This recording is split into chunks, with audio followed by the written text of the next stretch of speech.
जरा सोचिए, एक ऐसे शक्तिशाली साम्राज्य के बारे में जो 1200 साल से भी ज्यादा चला, जिसका जिक्र महाभारत में है, जिसके बारे में बड़े बड़े चीनी यात्रियों ने लिखा और जो तंत्र का गढ़ माना जाता था। लेकिन आज इसका नाम शायद ही किसी ने सुना हो। तो सवाल यह है कि आखिर 1200 साल तक चलने वाला एक साम्राज्य लोगों की यादों से गायब कैसे हो गया? है ना कमाल की बात। चलिए आज इसी ऐतिहासिक रहस्य से पर्दा उठाते हैं। तो मिलिए कामरूप से। इसे इतिहास का सबसे शक्तिशाली भूत भी कहा जा सकता है। ये कहानी है ताकत की, आस्था की और वक्त के साथ धीरे धीरे गुमनामी में खो जाने की। तो ठीक है, शुरू करते हैं इसकी गहराई में उतरना। अच्छा, तो सबसे पहले ये समझ लेते हैं कि कामरूप कोई छोटा मोटा राज्य नहीं था। अरे नहीं, ये तो प्राचीन भारत का एक पूर्वी महारथी था, एक पावर हाउस। अगर आज के नक्शे पर देखें ना, तो इसका साम्राज्य कहां-कहां तक फैला था। इसमें पूरा का पूरा आज का आसाम था, उत्तरी बंगाल का कुछ हिस्सा, मेघालय के कुछ इलाके और तो और बांग्लादेश और भूटान के भी कुछ हिस्से इसके अंदर आते थे। जरा सोचिए, ब्रह्मपुत्र नदी के किनारे बसा ये राज्य कितना उपजाऊ और स्ट्रेटेजिक रहा होगा। देखिए, इसके लोकेशन ही इसकी सबसे बड़ी ताकत थी। कामरूप सिर्फ एक साम्राज्य नहीं था, ये तो उस जमाने में एशिया का एक चौराहा था। समझ लीजिए, एक तरह का सिल्क रूट जो भारत को तिब्बत, साउथ ईस्ट एशिया और चीन से जोड़ता था। अब जाहिर सी बात है, यहां से सिर्फ पैसा ही नहीं आता था, बल्कि कल्चर, आइडियाज, सब कुछ यहीं से होकर गुजरता था। और ये कोई मनगढ़ंत कहानी बिल्कुल नहीं है, इसके सबूत हैं हमारे पास। कामरूप का जिक्र महाभारत और पुराणों जैसे पुराने ग्रंथों में बार बार मिलता है। महाभारत में एक राजा थे भगदत्त, प्रागज्योतिष के राजा, जो कौरवों की तरफ से लड़े थे, पता है। बाद में इसी जगह को कामरूप कहा जाने लगा। तो चलिए अब जरा इसके राजाओं और उस दौर की राजनीति पर नजर डालते हैं। आखिर क्या था जिसने कामरूप को इतना ताकतवर बनाया? देखिए, कामरूप पर मोटे तौर पर 3 बड़े राजवंशों ने राज किया। सबसे पहले आए वर्मन, जिन्होंने इसकी नींव रखी और इसे मजबूत बनाया।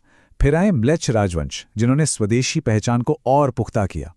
और आखिर में थे पाल राजवंश, जिनके दौर में यह साम्राज्य धीरे धीरे बिखरना शुरू हो गया। 7वीं सदी की बात है। एक बहुत मशहूर चीनी यात्री थे ह्वेनसांग। वो राजा भास्कर वर्मन के राज में कामरूप आए थे। और जानते हैं उन्होंने क्या लिखा? उन्होंने लिखा कि ये एक बहुत ही खुशहाल राज्य था, यहाँ के राजा पढ़े लिखे थे और एडमिनिस्ट्रेशन गजब का मजबूत था। इससे अंदाजा लगाया जा सकता है कि कामरूप उस समय कितना एडवांस्ड रहा होगा। लेकिन कामरूप की असली ताकत सिर्फ उसकी फौज या व्यापार में नहीं थी। नहीं, इसकी एक और पहचान थी, एक ऐसी पहचान जो इसे सबसे अलग, सबसे खास बनाती थी। असल में कामरूप की जो पावर थी ना, वो पॉलिटिकल नहीं, स्पिरिचुअल थी। इसकी असली शक्ति उसकी आध्यात्मिकता में थी। ये एक ऐसी जगह थी जिसे सिर्फ भारत में ही नहीं, बल्कि दूर दूर तक एक पवित्र भूमि का दर्जा हासिल था। अच्छा, इसको समझने के लिए शक्तिपीठ का कॉन्सेप्ट समझना बहुत जरूरी है।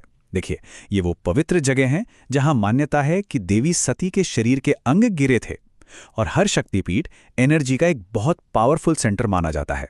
और कामरूप में ही दुनिया की सबसे शक्तिशाली शक्तिपीठों में से एक मौजूद है। और बस यही से कामरूप तंत्र का जन्मस्थान और उसका ग्लोबल सेंटर बन गया। तंत्र, जैसा कि हम जानते हैं, एक कॉस्मिक एनर्जी और देवी शक्ति की पूजा पर फोकस करती है। और इसका केंद्र था कामाख्या मंदिर। यहाँ की आध्यात्मिक मान्यताएं और प्रैक्टिसेस तिब्बत से लेकर साउथ ईस्ट एशिया तक फैली हुई। तो फिर सवाल वही है, इतना शक्तिशाली, इतना स्पिरिचुअली इंपॉर्टेंट साम्राज्य आखिर इतिहास के पन्नों में गुम कैसे हो गया? हुआ क्या था आखिर? चलिए पता लगाते हैं। देखिए, कामरूप का पतन कोई एक दिन में नहीं हुआ, ये धीरे धीरे हुआ।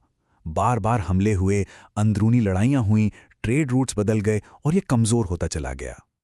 लेकिन एक मजे की बात है, जहां पॉलिटिकल एम्पायर खत्म हो गया, वहीं उसकी कल्चरल और स्पिरिचुअल लेगेसी आज भी जिंदा है।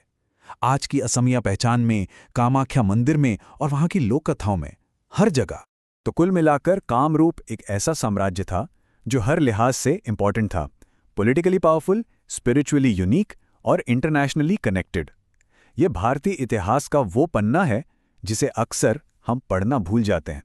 तो अगली बार जब भी असम या कामाख्या का जिक्र हो, तो ये याद रखिएगा कि ये सिर्फ एक राज्य या एक मंदिर की कहानी नहीं है। ये एक 1200 साल पुराने साम्राज्य की गूंज है। एक ऐसा साम्राज्य जो नाम से भले ही मिट गया हो, लेकिन जिसकी रूह आज भी जिंदा